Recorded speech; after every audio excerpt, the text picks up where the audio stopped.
You're lying in bed. It's 11:14 p.m. on a Sunday. You've had a good weekend, but suddenly your brain decides to do that thing it does. You start thinking about your car. Not the car itself, but that faint rattling noise you heard on the way home. You start doing the anxiety math. If the transmission is going, that's what? $3,000, maybe 4. You check your banking app. You have the money, but if you spend it on the car, the emergency fund becomes a wishful thinking fund. Your heart rate spikes, your palms get a little sweaty, and suddenly you're wide awake, calculating your net worth against the cost of a mechanical failure. Here's the thing, most of us think the solution to that feeling is becoming rich. We think we need a private jet and a mansion to stop the 11 p.m. panic. But look, I've talked to people with 7-figure portfolios who still have that rattle in their chest. Because they haven't found the quiet point. They're chasing wealth when what they actually need is stability. And those are two very, very different math problems.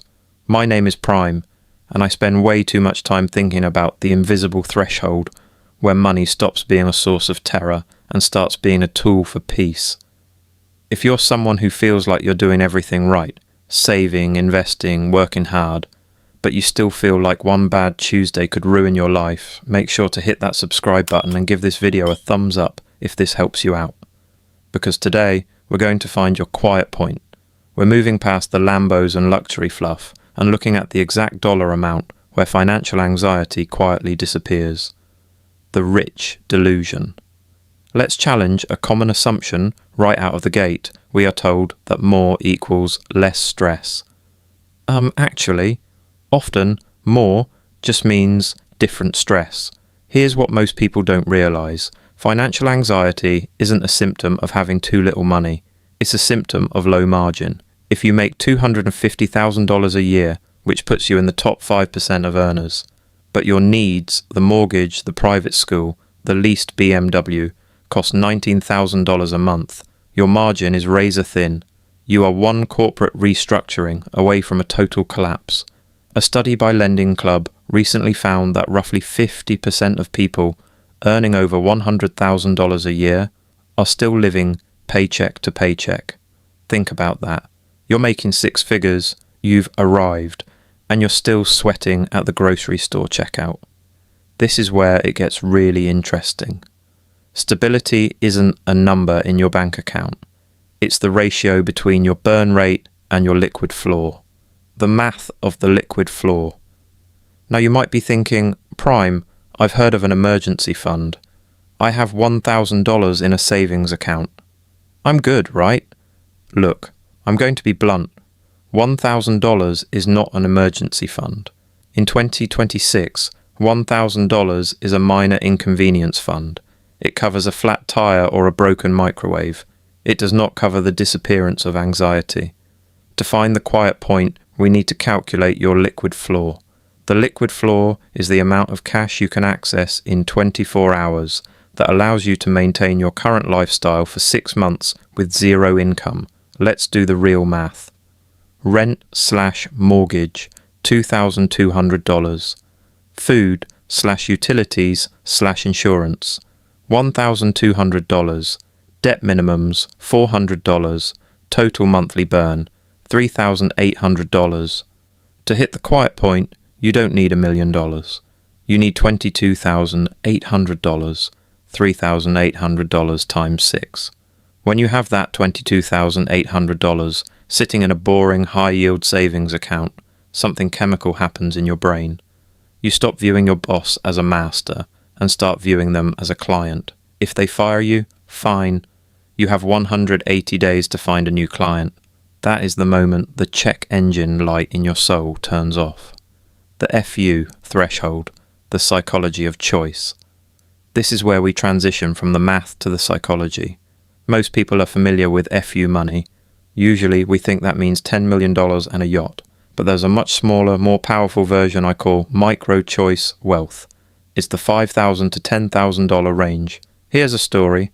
I knew a guy, let's call him Mark. Mark worked in a toxic cubicle farm. His boss was a nightmare. Mark had $8,000 in the bank. One day, his boss told him he had to work through his daughter's birthday party for the 3rd year in a row. Because Mark had his quiet point base covered, He didn't scream. He didn't have a breakdown. He just said, "No, I won't be doing that." His boss was stunned. Why? Because the boss assumed Mark was part of that 60% of Americans living paycheck to paycheck. He assumed Mark was a hostage. When you have stability, you are no longer a hostage. You are a participant. That psychological shift, knowing you can walk away from a bad situation without ending up on the street, is where 90% of financial happiness comes from.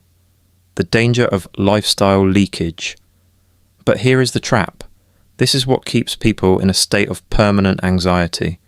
As soon as that liquid floor starts to grow, we feel this biological urge to raise our burn rate. You get a 10% raise, and suddenly you need a 10% nicer apartment. You've just moved the goalposts on your own peace of mind. If your expenses stay at $3,800 and your income goes from $5,000 to $7,000, your time to quiet point accelerates. But if your expenses jump to $5,800, you are actually further away from stability than when you were broke. Stability is found in the gap between what you could spend and what you choose to spend. The actionable steps to the quiet point. So how do we get there? We aren't going to manifest it, we're going to build it. Step 1, the audit of truth. For 30 days, I want you to track every single cent, not to judge yourself, but to find your true burn. Most people think they spend $3,000, but with the invisible subscriptions and the $7 lattes, it's actually $4,100. You can't build a floor on a foundation you haven't measured. Step 2, the anxiety bucket. Open a separate account, not your main savings. Label it the quiet fund. Every time you resist a mindless purchase, that pair of shoes you don't need, the Uber Eats you could have cooked yourself, transfer that exact amount into this bucket. Step 3, the mathematical shield. Calculate your 6-month survival number. Write it down. Put it on your fridge. That is your primary financial goal. Forget the stock market for a second. Forget crypto. Forget the hustle. Your first job is to buy your own safety. The final revelation. Look, here's the uncomfortable truth. The world wants you to be anxious. Anxious people are better consumers. They buy things to soothe their stress. They stay in jobs they hate because they're scared.